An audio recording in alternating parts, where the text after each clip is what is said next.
ناکامیاں کامیابی کے لیے ضروری ہیں۔ مسافر کے چہرے کی تھکن طویل سفر کے مشکلات کو ظاہر کرتی ہے۔ آج کا المیہ یہ ہے کہ بوڑھے تو بوڑھے، نوجوان بھی جوانی کے شاندار دنوں میں زندگی سے اتکا جاتے ہیں۔ استقامت اور جدوجہد کی اتنی کمی ہے کہ ایک یا دو بار کی ناکامی انہیں اتنا مایوس کر دیتی ہے کہ کامیابی کا تصور کرنا تو دور کی بات، اس کا نام بھی لینا بھول جاتے ہیں۔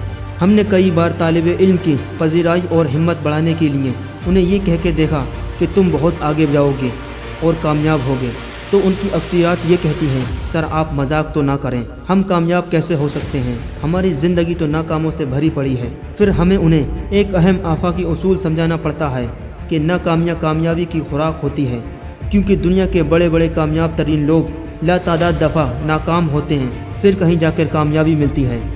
ایڈیسن کی مثال لیجئے، اس نے بلب بنانے کے لیے 9999 دفعہ ناکام کوشش کرنے کے بعد کامیابی حاصل کی۔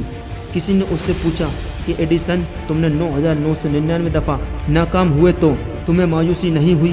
اس نے جواب دیا کہ بالکل نہیں، بلکہ میں نے 9999 ایسے طریقے ایجاد کیے ہیں جس سے بلب روشن نہیں ہو سکتا۔ اب ذرا تصور کیجئے، اگر ایڈیسن ہمت ہار جاتا تو آج ساری دنیا روشن نہ ہو پاتی۔ جب ہم کسی کو ناکامیوں کی اہمیت بتا رہے ہوتے ہیں تو وہ یہ سوال کرنے پر مجبور ہو جاتا ہے کہ ناکامی آخر اتنی ضروری کیوں ہے۔ اس کی وضاحت بہت دلچسپ ہے۔ پہلی وجہ یہ کہ ناکامیوں کے بغیر ہی کامیابی ملتی ہوتی تو ہر کوئی کامیاب ہوتا، اور اگر ہر کوئی کامیاب ہوتا تو کامیابی کی خوشی کا احساس سب کے لیے ختم ہو جاتا۔ دوسری وجہ یہ ہے کہ وہ چیز جو سخت محبت کے بعد حاصل ہوتی ہے وہ آپ کے لیے قیمتی بن جاتی ہے اور آپ اس کی قدر کرتے ہیں۔ تیسری وجہ یہ ہے کہ جب تک کامیابی آپ کے قدم چومتی ہے تب تک آپ کی شخصیت پختہ ہو جاتی ہے اور آپ اس کا مقام و مرتبہ سنبھال لیتے ہیں۔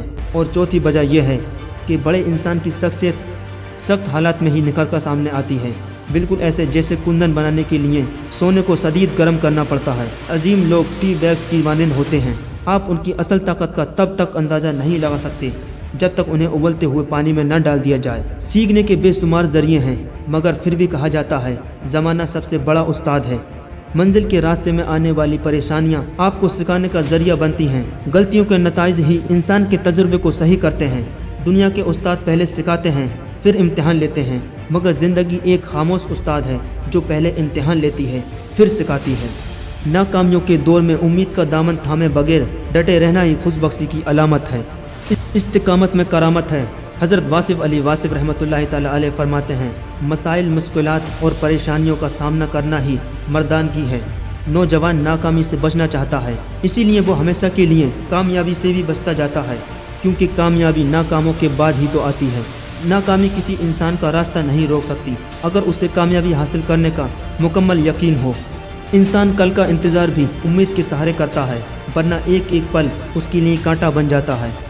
آئیے آج سے امید کی شمع کو روشن کریں اور اپنی ناکامیوں کو خوشی دلی سے قبول کریں تاکہ ہماری کامیابی ہمیں خوش دلی سے قبول کرے۔ ناظرین حضرات، اسی طرح کی موٹیویشنل اسٹوری سننے کے لیے ہمارا پیج سبسکرائب کریں۔